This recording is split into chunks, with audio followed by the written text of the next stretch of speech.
반갑습니다. 이렇게 귀한 성도님들 또 다시 뵙게 돼서 너무나도 반갑고 또 감사합니다. 한번 기도하고 말씀을 같이 생각하겠습니다. 하나님 아버지, 은혜와 사랑을 감사합니다.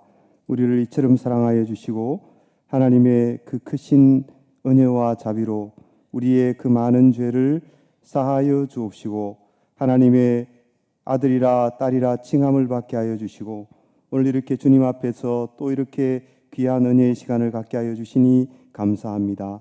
하나님 아버지, 이 시간 우리와 함께 하여 주옵시고 이 시간 우리가 생각하고 나누는 이 일들을 통하여서 우리가 더욱더 하나님의 그 귀한 말씀과 또 하나님의 크신 그 은혜를 저희들이 더욱더 밝히 아는 복된 시간 되게 주장하여 주옵소서. 모든 것을 주님 앞에 감사드리오며 우리 구주 예수 그리스도의 이름으로 기도 올리옵나이다. 아멘. 아담은 역사적 인물이 아닌가라는 그런 제목인데 우리 성도님들께서 전혀 이렇게 궁금해하지 않는, 또 한 번도 의심하면 안 되죠. 하나님 말씀을 한 번도 의심한 적이 없는 그런 내용일 텐데 괜히 제가 이렇게 섣불리 이런 강의를 해서 또 어떻게 될까 그런 염려하는 마음이 생기는데, 하나님께서 우리 교우들에게, 여러분들에게 또 필요한 그런 은혜의 말씀을 또 잘 주시리라 그렇게 믿음으로 또 이 자리에 서게 됩니다. 우리가 잘 알듯이 이 하나님은, 성경은 태초에 하나님이 천지를 창조하시니라 그런 말씀으로 성경을 시작하고 있습니다. 존재하는 모든 것이 다 하나님께로부터 말미암았다. 하나님으로부터 말미암지 않는 것은 그 어떤 것도 그 무엇도 없다. 이것이 이제 성경의 분명한 가르침이죠.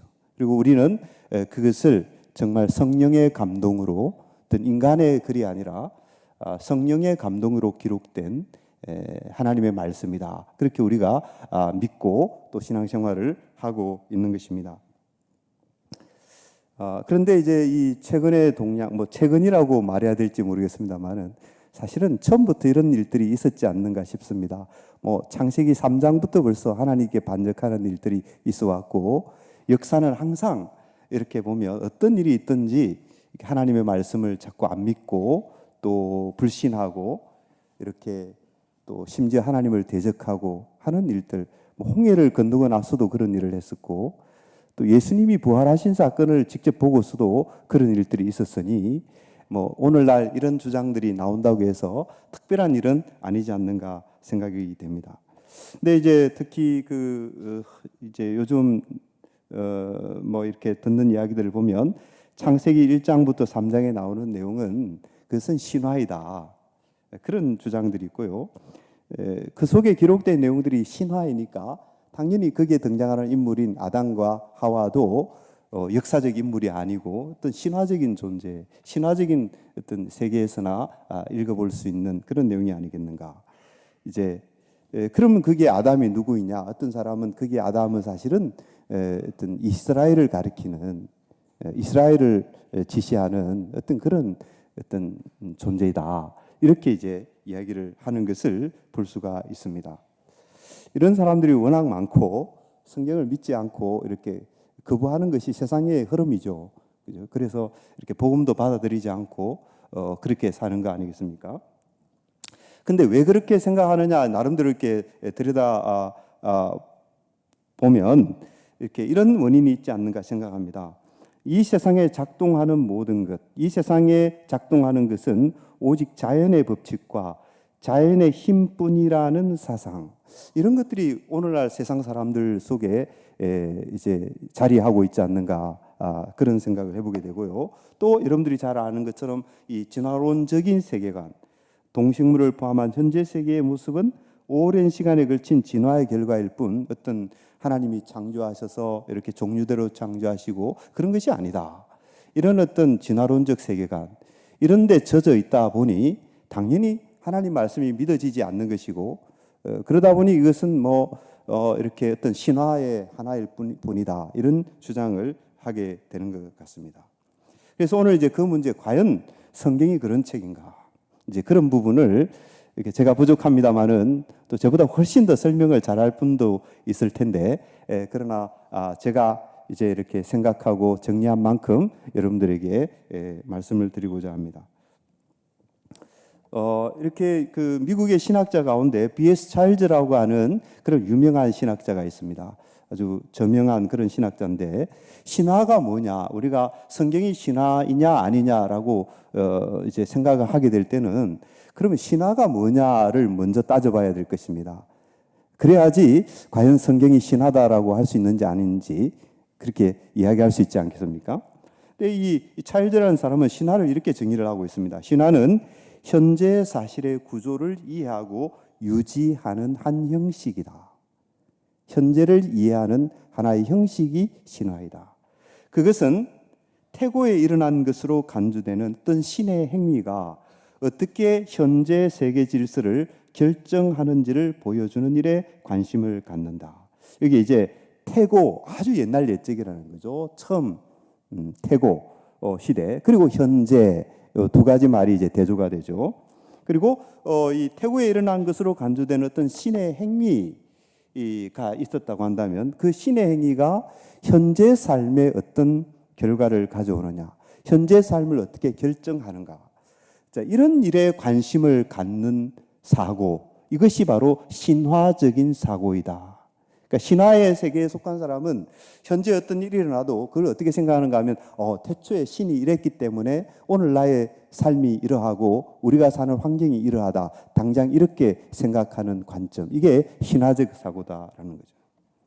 그래서 현재의 세계 질서는 그러면 어떻게 유지가 되느냐? 현재 세계 질서는 어떤 그 신들에게 제사를 드림으로써 그 신화에 나타나는 그 신들의 세계, 그 태고에 있었던 그 신들의 행위, 이 신들의 행위를 제사를 통해서 현실화할 때에, 그럴 때에 현재 세계 질서가 아무 문제 없이 유지되는 것이다. 이런 관점을 가진 것이 신화적 세계관이다라는 것이죠. 한 사람만 이야기하면 안 되니까요. 또 이제 잔 오스왈트라는 사람이 또 신화를 정의하는 것을 볼 수가 있습니다. 그분은 이렇게 신화를 정의합니다. 신화는 그 전체 근거에 있어서 우주 만물이 서로 연속적이다. 서로 이렇게 따로 떨어져 있는 것이 아니라 서로 연속적이다는 생각에 의존한다. 그리고 신화는 그 연속성을 현실화하기 위해서 존재한다. 그러니까 이렇게 하늘과 땅이 연속되어 있고, 그 다음에 인간과 자연이 연속되어 있고, 신들의 세계와 이 세상 세계가 서로 연결되어 있고, 하여튼 모든 것이 연속적이라는 거죠. 그리고 신화는 그런 연속성을 잘 현실화시키기 위해서 이제 신화가 있다. 그렇기 때문에 신들에 대한 이 신화적 묘사는 언제나 그 신들을 아주 이제 인간으로 그리고 있다는 거죠. 그래서 신들은 강하기도 하고, 신들은 약하기도 하고, 신들은 때로는 병들기도 하고 죽기도 하고, 신들은 선하기도 하고 나쁘기도 하고, 믿을 만하기도 하고 변덕스럽기도 하고, 이런 신화적 세계에 나타나는 신들은 그러하다라는 것입니다. 왜 그러냐? 현실 세계와 신들의 세계, 이상 세계가 서로 구별되어 있지 않고 서로 연속적이라고 보기 때문에, 어떤 면에서 이 세상 세계는 바로 신들의 세계를 반영하는 것이다. 이렇게 이제 그런 관점을 갖는다라는 것이죠. 그래서 정리를 해보면요, 신화의 세계관은 이런 것이라는 겁니다. 신화적 세계관에 속한 사람들에게 인간 세계 혹은 현실 세계는 신들의 세계를 그대로 반영하는 것이다. 인간들이 질투하고 시기하듯이 신들도 질투하고 시기하고, 인간들이 전쟁하고 이렇게 전쟁하다가 막 이렇게 죽기도 하고 다치기도 하고 이렇듯이 신들도 전쟁하고 그러고 죽이기도 하고 다치기도 하고. 그러니까 인간 세계는 신들의 세계를 반영하는 것이다. 바알 종교가 여러분들 그런 참 세계관에 속한 그런 종교 중에 하나죠. 바알 종교는 여러분들이 아시다시피 그 자연 현상을 그대로 반영하는 거 아닙니까? 그러니까 이렇게 비가 내리지 않고 이제 건기가 찾아오면 그 사람들은 어떻게 생각하는가 하면 바알이 죽었다. 예. 바알이 죽었기 때문에 잘 내리던 비가 갑자기 내리지 않고 그 다음에 이렇게 산천초목들이 다 이렇게 메말라지고 그렇게 된다는 거죠.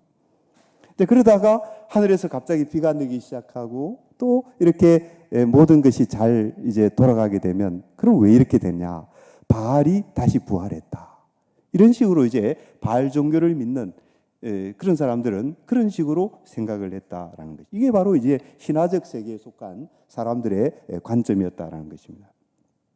그래서 어떻게 해야 되는가 하면 행복한 삶을 위해서는 신들의 이상 세계와 신들이 살고 있는 그 이상 세계와 우리가 살고 있는 이 현실 세계가 일치되어야 한다. 그렇게 되어야지만 뭐 이렇게 농사 씨를 뿌릴 때 씨를 뿌릴 수 있고 추수할 때 추수할 수 있고 또 아이를 낳을 때 아이를 잘 낳을 수 있고 또 그렇게 이 세상에서의 삶이 아무 문제 없이 돌아갈 수 있다라는 것입니다. 그래서 이 신화적 세계에 속한 사람은 그런 사고를 하고 있기 때문에 미래나 어떤 종말에 대한 관심이 없다라는 거죠. 장차 어떻게 될 것인가? 이 세상 끝에 어떤 일이 있을 것인가? 그런 데 대한 관심보다도 현재 삶을 어떻게 잘 유지해 나가느냐, 현상 유지, 여기에 주로 관심을 가지고 살아갔다라는 것입니다. 그래서 그들에게 중요한 것은 신들의 그 이상 세계와 현실 세계의 그 연결고리, 그 연결을 어떻게 잘 보장하느냐, 이게 이제 주된 관심사가 되겠죠. 그걸 잘 아는 방법이 뭐냐? 너무 우스운 얘기이긴 합니다만 신화를 끊임없이 이야기하고 그 다음에 신화에 나타나는 그런 내용들을 제2행위, 제4행위라는 것을 통해서 우리의 삶 속에 마치 연극 드라마로서 이렇게 이제 재현해 내듯이 제4행위로서 그런 신들의 행위들을 재현해내는 이런 방식을 통해서 그런 연결고리가 유지가 된다라고 보았던 것입니다. 그걸 잘 하게 되면 세상이 잘 돌아가는 거죠. 그죠? 병도 안 들고 뭐 곡식도 잘 자라고 이제 그런 식으로 생각을 했다라는 것입니다. 자, 이게 이제 신화적인 세계관이 그러하다라는 것입니다. 그렇다면 이제 저와 여러분들이 우리가 다 성경을 잘 읽고 성경을 배우고 믿음으로 살고 있는데 우리가 알고 있는 성경은 어떤 세계관을 가르치고 있는가? 과연 성경도 그런 세계관을 호흡하고 있는 것인가? 그렇다면 성경도 신화라고 해야 되겠죠. 그러나 만약에 성경이 전혀 그런 세계관과는 이질적이고 동떨어진 세계를 호흡하고 있다. 이러면 성경은 신화가 아닌 것입니다. 근데 여러분들 성경을 읽어보면 과연 그런 내용이 나오는가?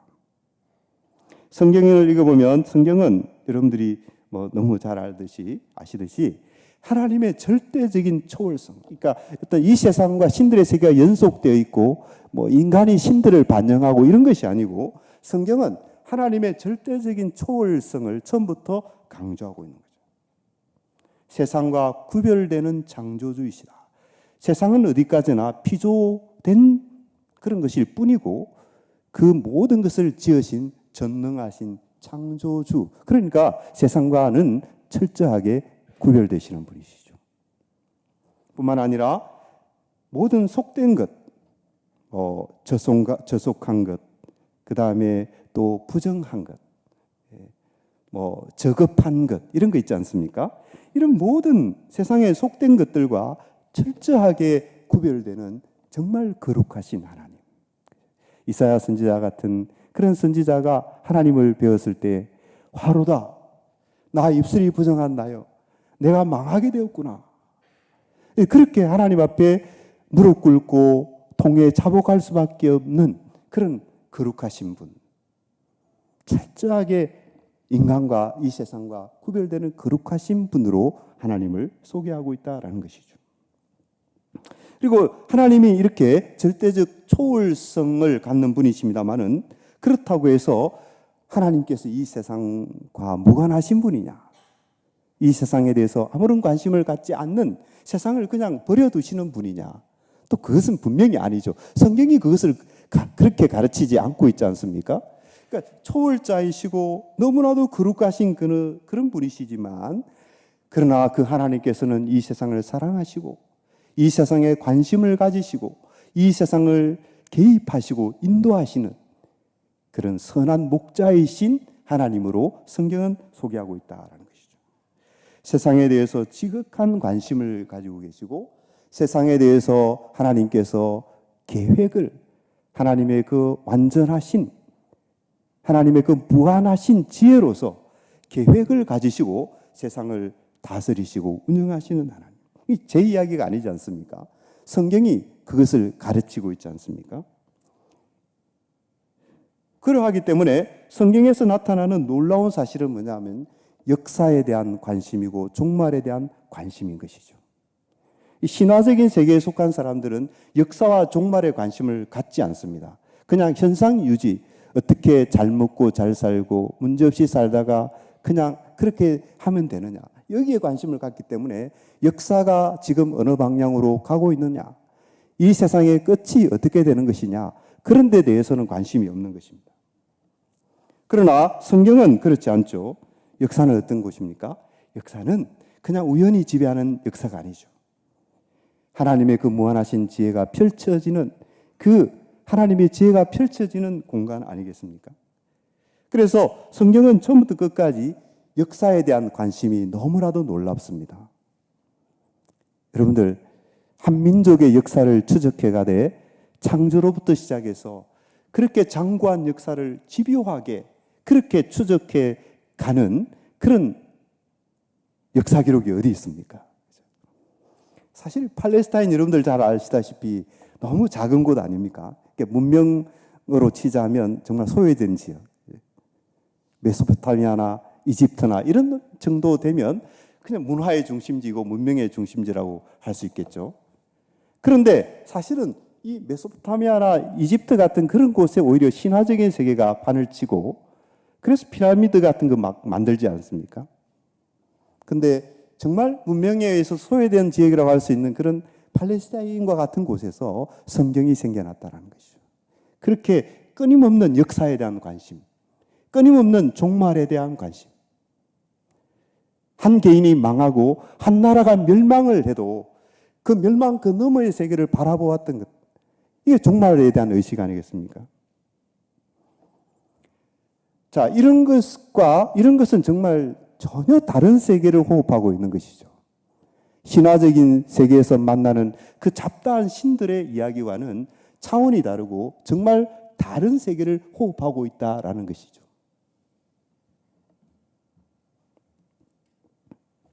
그래서 정리를 하면 구약 성경에서 두드러지는 것은 역사에 대한 높은 관심이다.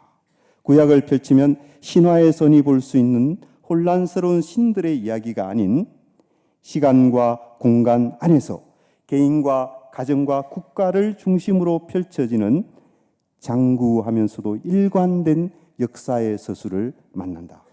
이는 역사에 무관심한 주변 세계 신화에서는 볼 수 없는 매우 독특한 영상이다. 그렇게 볼 수밖에 없는 거죠.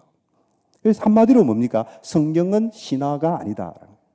신화적 세계관과는 전혀 다른 영적 세계를 호흡하고 있는 책이 성경이다. 이것을 분명히 하지 않으면 안 된다라는 것이죠. 그래서 사람들이 성경이 어떤 책인가에 대한 깊은 이해도 없이 함부로 성경을 이렇게 잡다한 신들의 이야기를 기록해 놓은 그런 것들과 비교한다는 것이 안타깝다. 그렇게 말씀을 드릴 수가 있습니다. 그래서 성경은 신화가 아니고 그러하기 때문에 창세기 1, 3장도 결국 신화가 아니고 그 속에 기록된 내용들을 우리는 하나님께서 주신 생명의 말씀, 계시의 말씀으로 우리가 받고 기도하면서 그 속에서 하나님의 뜻을 찾는 그런 우리의 믿음 생활이 되어야 된다 하는 것이죠. 자, 조금 더 이제 한 단계 더 나가 보겠습니다. 근데 구약을 읽다 보면 사실은 이게 신화에 나오는 내용이 아닌가라고 의심이 될 정도, 의심하면 안 됩니다만은 하여튼 의심은 좋지 않는 것 같아요. 우리 하나님 앞에서 죄송스럽지 않습니까? 하나님께서 이렇게 말씀을 주셨는데 어떻게 그 말씀을 의심한단 말인가? 이게 참 그렇게 하면 안 되는데 우리가 다 이렇게 지식이 모자라고 또 지혜가 모자라니 이제 그런 또 생각도 할 수 있는 것 같습니다. 근데 성경을 읽어보면 이 바다의 괴물이 나타나는데요. 시편 89편 9절로 11절에 보면 이런 말씀이 나옵니다. 주께서 바다의 파도를 다스리시며 그 파도가 일어날 때에 잔잔하게 하시나이다. 주께서 라합을 죽임당한 자같이 깨뜨리시고 주의 원수를 주의 능력의 팔로 흩으셨나이다. 이게 라합이 나오죠. 근데 사실 이 라합은요, 사람 이름이 아니고 괴물이에요, 괴물. 예. 나중에 다른 곳에 보면 이 라합이 용으로 표시되기도 합니다. 용. 그래서 이런 내용들이 이 바다 괴물, 용이라고 표현되는 이런 것들을 만나면서 이게 정말 이게 뭐지? 왜 성경에 이런 게 기록되어 있지? 그렇게 이제 생각을 할 수가 있는 것이죠. 그 다음에 시편 74편에 보면 이런 내용이 나옵니다. 주께서 주의 능력으로 바다를 나누시고 물 가운데 용들의 머리를 깨뜨리셨습니다. 이 용들이 이제 히브리어로 탄닌이라고 하는 것인데 이 탄닌이 사실 뭘 가리키는지 잘 몰라요. 근데 번역할 때 이제 탄닌을 용이라고 번역을 하죠. 용들의 머리를 깨뜨리셨으며 리워 야단의 머리를 부수시고 그것을 사막에 사는 자에게 음식물로 주셨으며 주께서 바위를 쪼개어 큰 물을 내시며 주께서 늘 흐르는 강들을 마르게 하셨나이다. 이게 리워 야단이라는 또 이 어떤 괴물과 같은 존재가 성경에서 언급되고 있다는 거죠. 그래서 성경을 비판적으로 읽는 사람들은 이게 뭐냐? 라합이 뭐며 리워 야단이 뭐냐? 신화적인 존재네. 성경도 신화가 들어와 있네. 이렇게 이제 쉽게 이야기를 하게 된다라는 거죠. 그러면 이제 한 가지씩 우리가 성경을 잘 읽어봐야 됩니다. 성경은 매우 무거운 책이죠. 성경은 가벼운 책이 아닙니다. 왜 그렇습니까? 하나님의 말씀이 있기 때문에 무거운 책입니다. 무거운 책이면 무겁게 다루어야죠. 가볍게 다루면 안 된다라는 것이죠. 그래서 성경에 나오는 어떤 내용들이 있을 때 그것을 함부로 우리가 이렇게 평가하는 것은 그 성경의 무게에 비해서 우리가 너무 경솔하게 접근하는 것이 아닌가. 또 그런 생각도 하게 된다라는 것입니다. 근데 바다 괴물 라합이 그럼 뭔가 우리가 잘 찾아봐야 될 것 같은데요.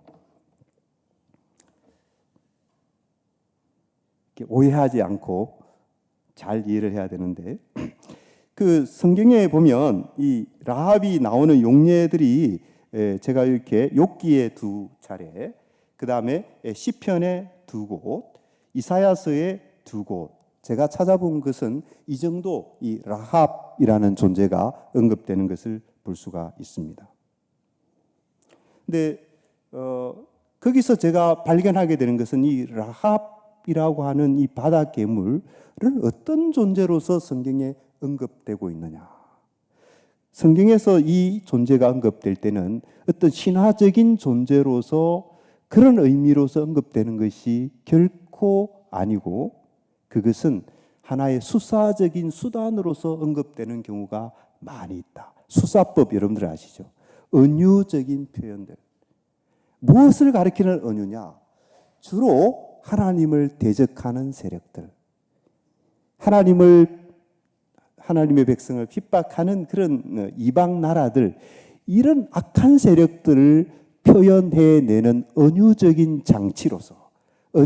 장치로서 이와 같은 소위 말하는 괴물과 같은 그런 동물들이, 그런 존재들이 사용되고 있다. 이게 그것이 어떤 하나의 실존하는 어떤 신화적 세계에 있는 어떤 괴물 이런 것이 아니고 사람들이 무시무시하게 생각하는 그런 존재를 어떤 하나님을 대적하는 세력들에 대한 은유적인 수단으로서 이제 그렇게 사용이 된다라는 거죠. 여러분들 다니엘서 7장에 보면요, 이렇게 히랍이라든지 또 로마라든지 메데바사라든지 이런 나라들을 묘사할 때 어떻게 되죠?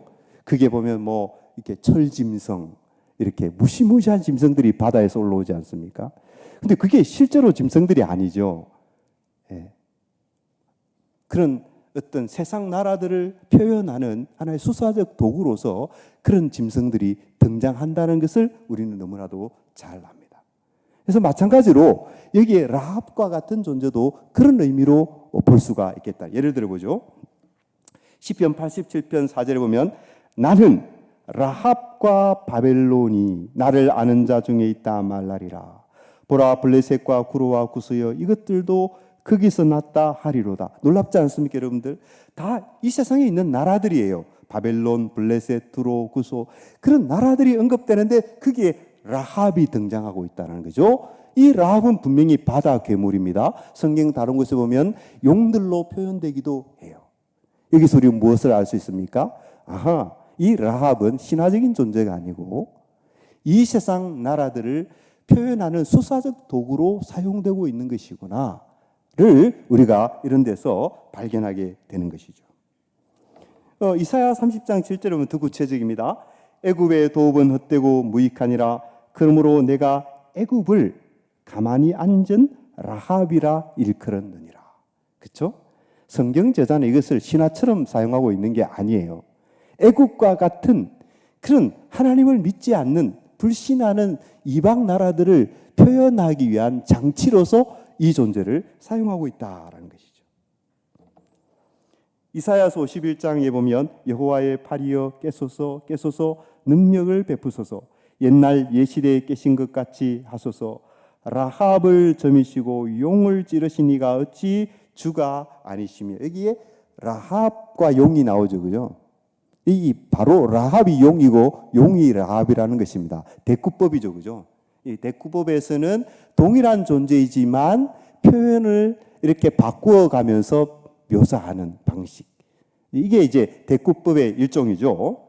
그래서 라합을 점이시고 용을 찌르시니 이렇게 하면 라합이 용이고 용이 라합이다 이렇게 되는 것입니다. 그런데 10절에 가면 어떻게 나옵니까? 바다를 넓고 깊은 물을 말리시고 바다 깊은 곳에 길을 내어 구속받은 자들을 건너게 하시니가 어찌 주가 아니시니까. 자, 9절과 10절이 또 대꾸를 이루고 있어요. 이제 9절에 나오는 내용이 10절에서 반복된다라는 것입니다.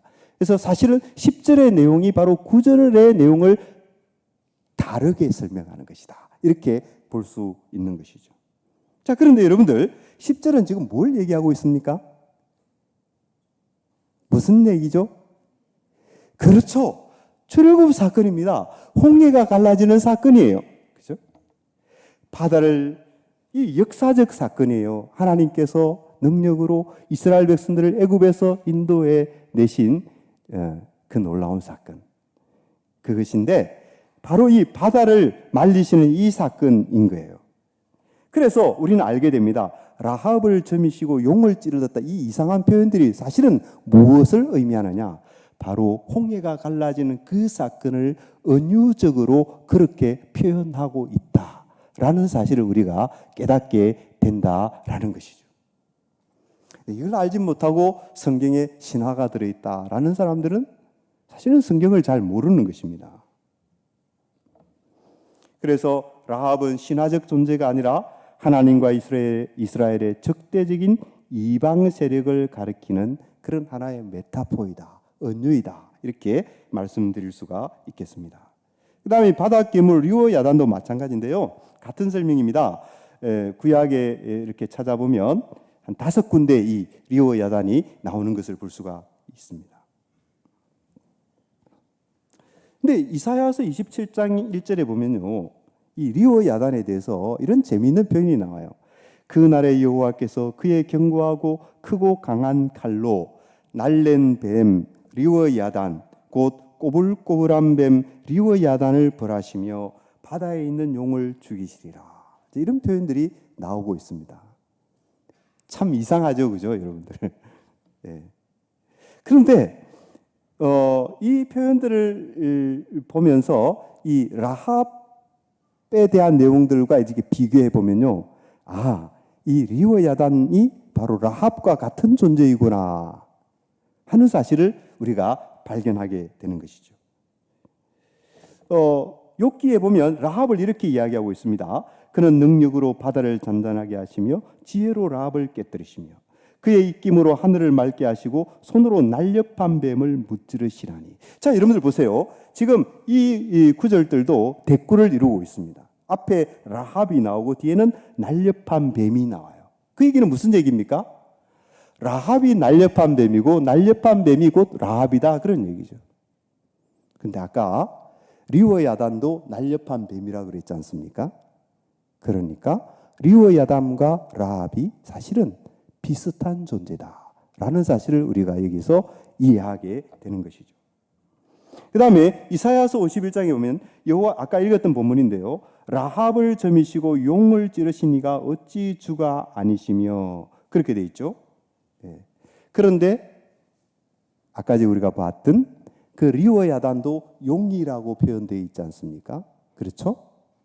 그러므로 이 라합과 리워 야단은 이름은 다르지만 비슷한 성격의 어떤 괴물이구나, 라합과 비슷한 성격을 가지고 있는 존재구나 하는 것을 우리가 성경을 통해서 발견하게 된다는 거죠.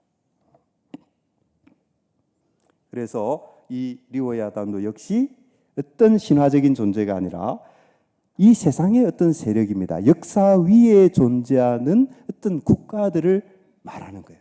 그런 국가들을 가리키는 은유적인 표현으로서 이렇게 사용되고 있다라는 사실을 우리가 잘 이해할 필요가 있는 것입니다. 그래서 여러분들, 이 알렉산더 하이델이라는 분이 이걸 잘 요약해서 이렇게 제가 지금까지 설명한 내용을 이렇게 잘 정리를 해놓고 있어요. 여기 보면 한편으로 전능하신 하나님과 다른 한편으로 라합, 리워 야단, 이런 그 하나님과 이런 존재들의 싸움에 대해 이야기하는 구약 본문들에서 관련된 용어들은 뭐냐? 하나님과 그의 백성에게 적대적인 강대국들에게 사용되는 상징 언어이다. 상징 언어일 뿐이다. 이제 그렇게 잘 설명을 해주고 있는 것입니다. 그래서 그런 내용들이 나타난다고 해서 성경에 신화가 있네, 그렇게 여러분들 생각하면 오해가 되는 것이다 하는 것을 제가 강조해 드리는 것입니다. 그 다음에 여러분들 창세기 3장에 가서 보면 이게 이제 주일학교에서 많이 질문을 하게 될 내용이다 싶은데요. 그 창세기 3장에 가면 간교한 뱀이 나오고 말하는 뱀이 나오지 않습니까? 그걸 읽으면서 사람들이 어떻게 뱀이 말해? 어떻게 뱀이 간교해? 이게 신화에서나 나오는 내용이 아니야? 라고 이제 이렇게 반문을 할 수도 있다라는 거죠. 그죠? 여러분들은 그 성경 읽으면서 한 번도 그런 의심을 안 하시죠? 그죠? 예, 그게 좋습니다. 그런 의심하면, 의심이 들면 사탄아 물러가라. 그게 맞는 거예요. 그죠? 예. 예, 창세기 3장 1절에 보면 이런 내용. 그런데 뱀은 여호와 하나님이 지으신 들짐승 중에 가장 강교하니라. 뱀이 여자에게 물어 이르되 하나님이 참으로 너희에게 동산 모든 나무의 열매를 먹지 말라 하시더냐. 그런 내용이 나와요. 근데 여기 이제 간교한 동물이라 됐는데 놀랍습니다. 아니, 분명히 하나님이 보시기에 좋았던 세상이라고 그랬지 않습니까? 하나님이 세상을 선하게 아름답게 그렇게 지으셨는데 어떻게 그 아름다운 세상에 간교한 뱀이 있을 수 있단 말이냐? 간교한 것은 아름답지 않지 않습니까? 근데 여러분들 오해하면 안 돼요. 이 성경이 이제 이렇게 번역된 성경이기 때문에 번역에는 늘 한계가 있습니다. 근데 이 간교한이라는 히브리어 단어는 사실은 아룸이라는 말이에요. 그래서 히브리어를 읽으면 간교한이 나오지 않고 아룸이라는 말이 나온다는 말입니다. 그럼 아룸이라는 단어의 뜻이 뭐냐 찾아보면요, 이 말은 좋은 말이에요. 잠언서에서 이 말이 많이 사용되는데 주로 이 아룸이라는 단어는 슬기롭다라는 것을 표현할 때 사용되는 단어예요. 그러니까 슬기롭다라는 것은 좋은 것이죠. 그죠? 그러니까 하나님께서 뱀을 지을 때 어떻게 지으셨나요? 슬기롭게 지으셨다는 것입니다. 그러니까 좋은 세상이죠. 아름다운 세상입니다. 복된 세상인 거예요. 동물들 중에도 특징이 다 있잖아요. 뭐 힘이 센 동물들, 빠른 동물들, 그렇죠? 그리고 또 동물들 중에는 하나님이 지혜를 주셔서 다른 동물들에 비해서 영특하고 슬기로운 동물이 있을 수 있지 않습니까? 그렇죠? 그런데 이 뱀은 어떤 존재였느냐? 바로 그런 슬기로움을 특징으로 갖는 그런 동물이었다라는 것이죠. 자, 그러면 뱀이 말을 했다. 이거는 어떻게 되는 겁니까? 하나님이 처음 세상을 지었을 때는 세상이 완전해서 다 말을 했나 보다. 동물들도 말하고 뭐 뱀도 말하고 사자도 말하고 다 말을 했나 보다. 근데 그럴까요? 아니죠, 그죠, 여러분들? 그렇게 생각하면 안 되는 것입니다. 말할 수 있는 능력을 가진 존재는 인간뿐이에요. 그래서 창세기 3장에서 뱀이 말을 하고 있다라고 하는 것은요, 자연스러운 일이 아닌 것입니다. 지금 이상한 일이 벌어지고 있는 거예요. 일어나지 말아야 될 일들이 지금 그 뱀을 통해서 일어나고 있다라고 하는 것을 성경 저자는 말하고 있는 것입니다. 그걸 오해해서 성경은 이렇게 뱀도 말하게 하는 것을 보니까 참 이상한 책이다.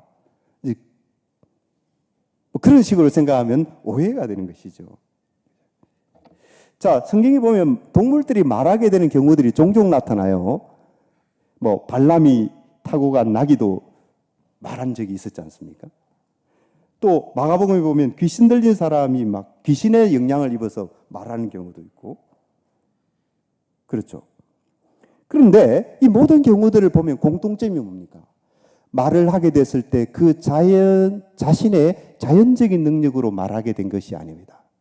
어떤 초자연적인 세력들이 다가오고 접근하고 역사하여서 그런 비정상적이고 이상한 일들이 일어났다라는 것이죠. 이렇게 보면 창세기 3장에 이 뱀이 말을 했다라고 하는 것은 그때 동물들이 다 말한 것이 아니고 지금 뱀 속에 이상한 세력이 역사하고 있다는 것이죠. 어떤 초자연적인 세력이 이 뱀을 통해서 지금 접근해 들어오고 있다라는 것을 지금 우리가 이 사실을 통해서 보게 된다라는 것입니다. 뭐 초자연적인 세력이 어떻게 역사하느냐 많은 것이 있습니다만은 여러분들 욥기서에도 보면 그게 또 힌트를 주는 내용들도 나오지 않습니까? 욥이 고난 받을 때 어떻게 그 고난 받을 때 그 영적인 세계에서 지금 어떤 일들이 일어나고 있는지 그것을 이제 욥기서가 보여주고 있는데요. 어쨌든 창세기 3장 이 뱀이 이제 말을 하면서 접근에 들어오는 것은 그 뱀 속에 어떤 악의 세력이 침투해 들어와서 지금 역사하고 있다라는 것을 나타내고 있다라는 것이죠. 바로 그 이유로 인해서 슬기로운 뱀이 간교한 뱀으로 되어버리는 것이고요. 그리고 그 악의 세력이 지금 뱀을 통해서 인간을 유혹하는 말을 하고, 그게 뱀 자신이 하는 게 아니죠. 그 뱀을 통해서 지금 악의 세력이 역사하고 있다라는 것이죠. 그래서 이런 일 때문에 뱀은 사실은 성경 읽어보면 구약 성경에 보면 시편이라든지 이런 성경들을 읽어보면 뱀은 계속해서 하나님을 대적하는 어떤 세력의 전형으로서 뱀이 등장하는 것을 볼 수가 있습니다. 왜 그러냐? 처음에 이 악한 세력에게 사용되어서 인간을 타락시키는 그런 역할을 했기 때문에 계속해서 이 뱀은 어떤 악의 전형으로서 성경 속에 계속 언급되고 있는 것을 보게 되는 것이죠. 아까 우리가 보았습니다마는 라합과 리어 야단도 먼저 꼬불꼬불한 뱀 이렇게 뱀으로 표현되는 것을 볼 수가 있지 않습니까? 그러니까 다 악을 상징하는 것이죠. 하나님을 대적하는 이 악의 세력을 표현하는 그런 방식이라고 할 수가 있겠습니다. 그 다음에 이제 한 가지만 여러분들에게 더 소개드리고 싶은 것은요. 창세기 1장을 읽다가 보면 하나님이 이제 이렇게 첫째 날에 이제 이렇게 빛을 창조하시고 또 그 다음 날에 이제 궁창을 만드시지 않습니까? 근데 궁창을 만드시는데 이 궁창 위의 물과 궁창 아래의 물로 나누더라 이런 표현들이 있죠. 도대체 궁창 위의 물은 무엇이며 궁창 아래의 물은 무엇이냐? 여러분들이 성경을 읽을 때 한 번쯤은 궁금하게 생각하실 내용이 아닌가 생각을 합니다. 근데 이 성경이 신화라고 하는 사람들은 또 이런 것을 가지고 봐라, 여기 신화가 있지 않느냐. 그렇게 또 이렇게 억지 주장을 하는 그런 사람들도 없지 않아 있는 것입니다. 그래서 궁창 위의 물이 무엇을 의미하는지 우리가 한번 생각해 볼 필요가 있다라는 것이죠.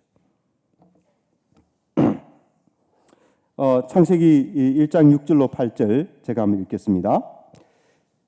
하나님이 이르시되 물 가운데에 궁창이 있어 물과 물로 나뉘라 하시고 하나님이 궁창을 만드사 궁창 아래의 물과 궁창 위의 물로 나뉘게 하시니 그대로 되니라. 하나님이 궁창을 하늘이라 부르시니라. 저녁이 되고 아침이 되니 이는 둘째 날이니라. 이렇게 이제 되어 있습니다. 자, 궁창 위에 물이 있다고 하니 여러분들 그렇게 생각할 수 있지 않습니까? 궁창은 물을 떠받치는 어떤 단단한 물체인가? 단단한 물체가 즉 하늘에 있고 그것이 궁창이고 그래서 그 위에 물이 있는 것인가? 예. 성경이 이제 신화적 세계관을 공유하고 있다라고 주장하는 사람들은 그렇다고 말해요. 이 궁창은 단단한 물체고 그 단단한 물체가 어떤 물을 떠받치고 있는 이거야말로 신화적 세계관이 아니냐. 이제 그렇다라는 것이죠. 근데 우리가 방금 읽었습니다만은 사실은 궁창은 그런 게 아니에요. 궁창은 어떤 단단한 물체 그런 게 아닙니다. 왜냐? 창세기 1장 8절에 보면 궁창에 대해서 이렇게 말하고 있어요. 하나님이 궁창을 곧 하늘이라 부르시니라. 답이 나와 있지 않습니까? 궁창은 뭔가를 떠받치고 있는 단단한 물체가 분명히 아니에요. 궁창이 뭡니까? 곧 하늘이다라는 거예요. 하나님께서 하나님이 궁창을 곧 하늘이라 부르시니라 분명히 그렇게 돼 있지 않습니까? 단단한 물체가 아닌 거예요. 그래서 저는 이렇게 생각합니다. 궁창이라는 표현은 사실은 어떤 표현인가 하면 이 끝없이 광활하게 펼쳐져 있는 그 하늘의 무한한 공간을 표현하는 말이 궁창이다.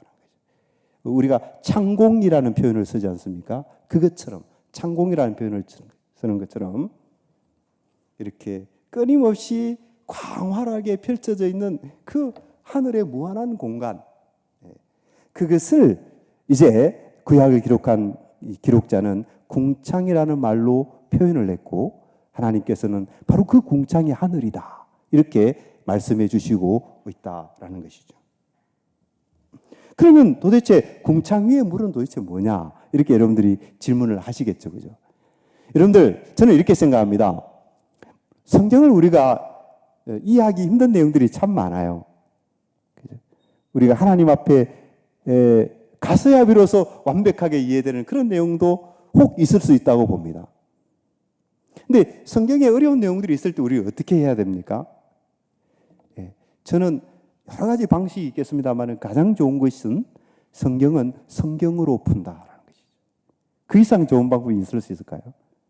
그래서 창세기의 내용이 잘 이해되지 않으면 구약의 다른 곳을 면밀하게 읽다 보면 그 창세기의 내용에 빛을 던져주는 그런 내용들이 발견되기도 하고 또 구약에서 잘 이해가 안 되면 신약을 읽다가 보면 또 구약의 내용이 깨달아지기도 하고 한마디로 성경이 잘 이해되지 않을 때는 전체 성경을 많이 읽게 될 때 그럴 때에 성경이 성경을 해석해 주는 그런 복을 얻을 수 있다 이렇게 생각을 합니다. 그래서 궁창 위의 물 우리가 성경을 해석할 때 우리가 다 알 수 없고 성경에 기록된 내용을 우리 머리로 다 이해할 수 없고 그렇게 그런 부분도 우리가 생각을 해야 됩니다. 그죠? 우리의 유한한 머리로 하나님이 하신 일들을 우리가 어떻게 손바닥 위에 있는 것처럼 그렇게 다 명확하게 알 수 있겠어요? 누가 알 수 있다고 한다면 오히려 그게 좀 이상하지 않을까요? 그래서 우리의 한계와 우리의 유한성을 우리는 겸손하게 또 인정할 줄도 알아야 된다고 봅니다. 그런 가운데서 우리가 성경에 나타나는 이 표현들을 이해하는 방식 중에 하나는 성경을 열심히 읽게 될 때 성경이 성경을 해석하는 그런 길이 좋다라는 것이죠. 근데 성경을 읽다 보면 정말 그런 밝혀주는 내용이 나와요. 욥기서 26장 6절로 10절. 우리 같이 한 목소리 한번 읽어볼까요? 자, 시작.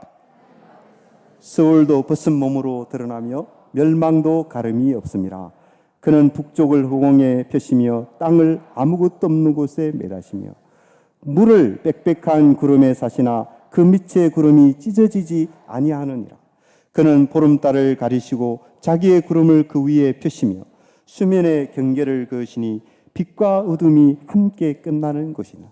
대단히 문학적인 표현입니다. 너무나도 아름다운 글이죠, 그죠? 그런데 이 내용이 다 창조에 대해서 이야기하고 있죠, 그렇죠? 분명히 그렇죠?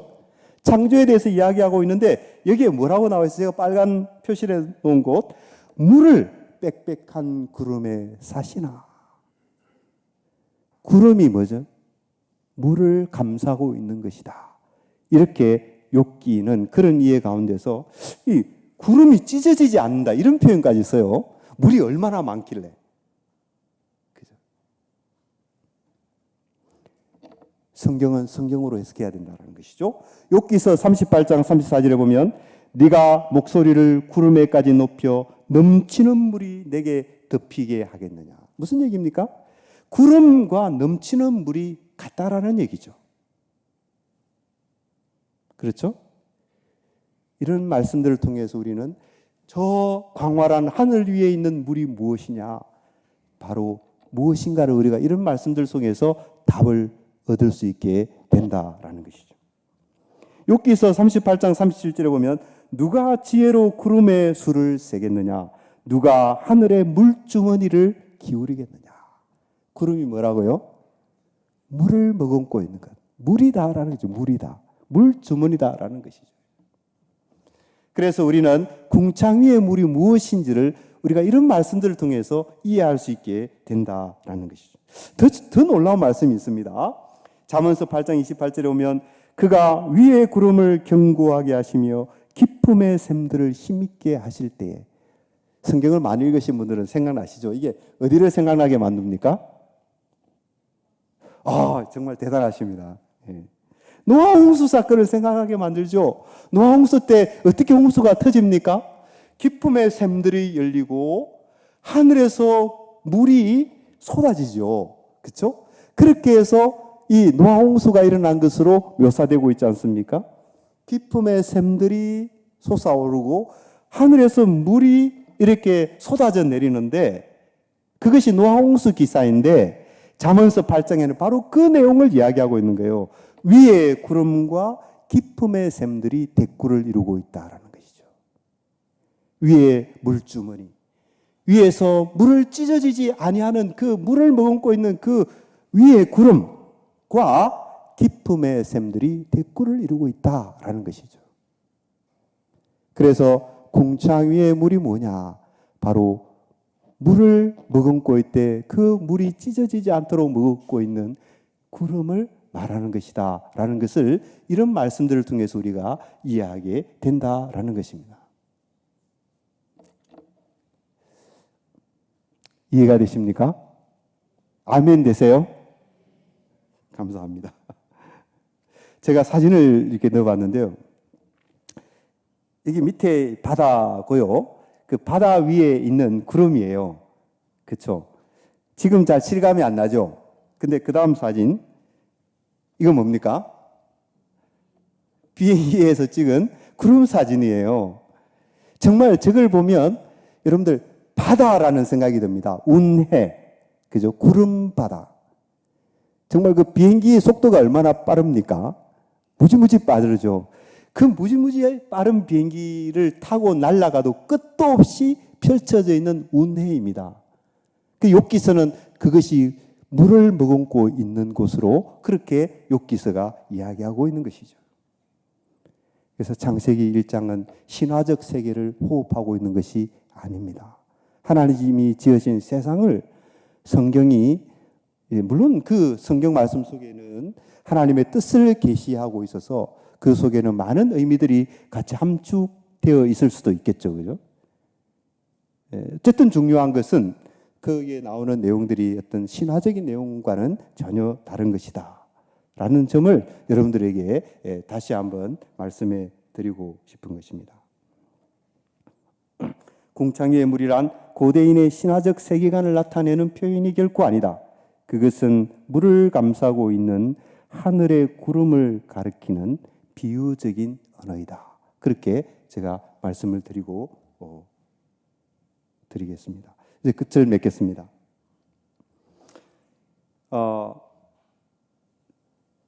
창세기 1~3장에 우리는 아담이 역사적 인물인 것을 의심하지 않습니다. 한 번도 그렇게 의심해 본 적도 없습니다.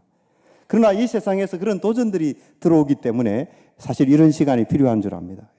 창세기 3장에 소개된 아담을 인류의 첫 조상이자 역사적 인물로 해석하지 말아야 될 어떤 성경적 근거도 없다라는 것이죠. 지금까지 우리가 여러 각도로 살펴보았습니다만은 도대체 어떤 내용이 성경의 내용을 역사적 이야기로서 역사적 인물이나 역사적 사건에 대한 묘사로 받아들이지 않아야 될 어떤 결정적인 그런 내용들이 있느냐라는 것이 없다라는 것입니다. 그래서 저는 이렇게 생각합니다. 아담의 역사성을 부인하는 주장들은 사실은 어디에서 온 것이냐? 어떤 아까 자연주의 철학 또 진화론이라고 하는 그 성경 외적 사상을 무리하게 성경에 주입해서 해석하는 자의적인 해석의 결과이다. 성경이 말하지 않는 바를 억지로 성경으로 하여금 말하게 하는 방식인 것이죠. 저는 그런 방식은 성경의 폭력을 막 행사하는 것이죠. 그렇죠?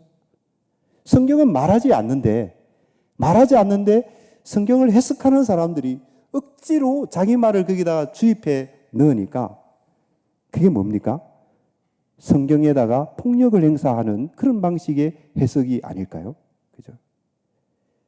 그래서 폭력을 싫어하는 사람들이, 공공연하게 폭력을 싫어하는 사람들이 어떻게 보면 자기들 스스로가 또 이 성경에 막 폭력을 행사하는 그런 어떤 모순된 일들이 많이 있다라고 봅니다. 과학 이론, 저는 과학을 연구하는 사람은 아닙니다만은 과학 이론과 과학도 하나님이 이렇게 축복하시는 과학이 있고 또 하나님을 영화롭게 하고 하나님을 숨기는 과학이 얼마든지 있다고 봅니다. 과학이 다만 과학의 위치를 잘 알아야 되겠죠, 그죠? 과학이 써야 될 곳이 어디인가? 그 자리를 잘 아는 것이 정말 지혜로운 일이고 또 정말 과학자들이 해야 될 일이 아닌가 싶습니다. 과학자라는 타이틀을 가지고 그 자리를 넘어서게 될 때 그게 도대체 무언가, 이런 부분을 우리가 생각해야 된다는 거죠. 하나님의 말씀인 성경의 가르침은 변하지 않는다. 하나님의 말씀은 생명의 말씀이기 때문에. 그래서 우리가 이 땅을 살아가면서 이렇게 성경을 해석할 때 말이죠, 얼마나 과학 이론에 잘 부합되냐, 이거를 찾으면 안 된다고 봅니다. 그러면 그런 해석은 반드시 문제가 생기게 된다고 봐요. 그러니까 과학 이론에 어떻게 잘 들어맞는 해석을 찾느냐, 그것보다도 성경 저자가 뭘 말하고자 했느냐, 성경이 무엇을 말씀하고자 하느냐, 그게 우리가 귀 기울이는 태도가 정말 중요하다라고 보는 것이죠. 우리는 하나님을 신뢰하지 않습니까? 저는 하나님께서 하나님 말씀됨을 나타내신다고 봐요. 그것이 우리가 하나님을 의지하고 믿고 신뢰하는 바라고 생각합니다. 그런 우리들로서는 더더욱더 어떻게 해야 되는 것이죠?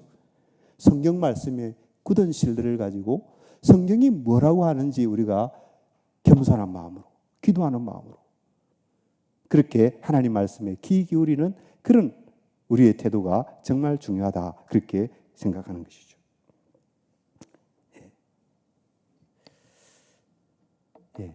제 강의는 오늘 이것으로 마무리하도록 하겠습니다. 기도하겠습니다.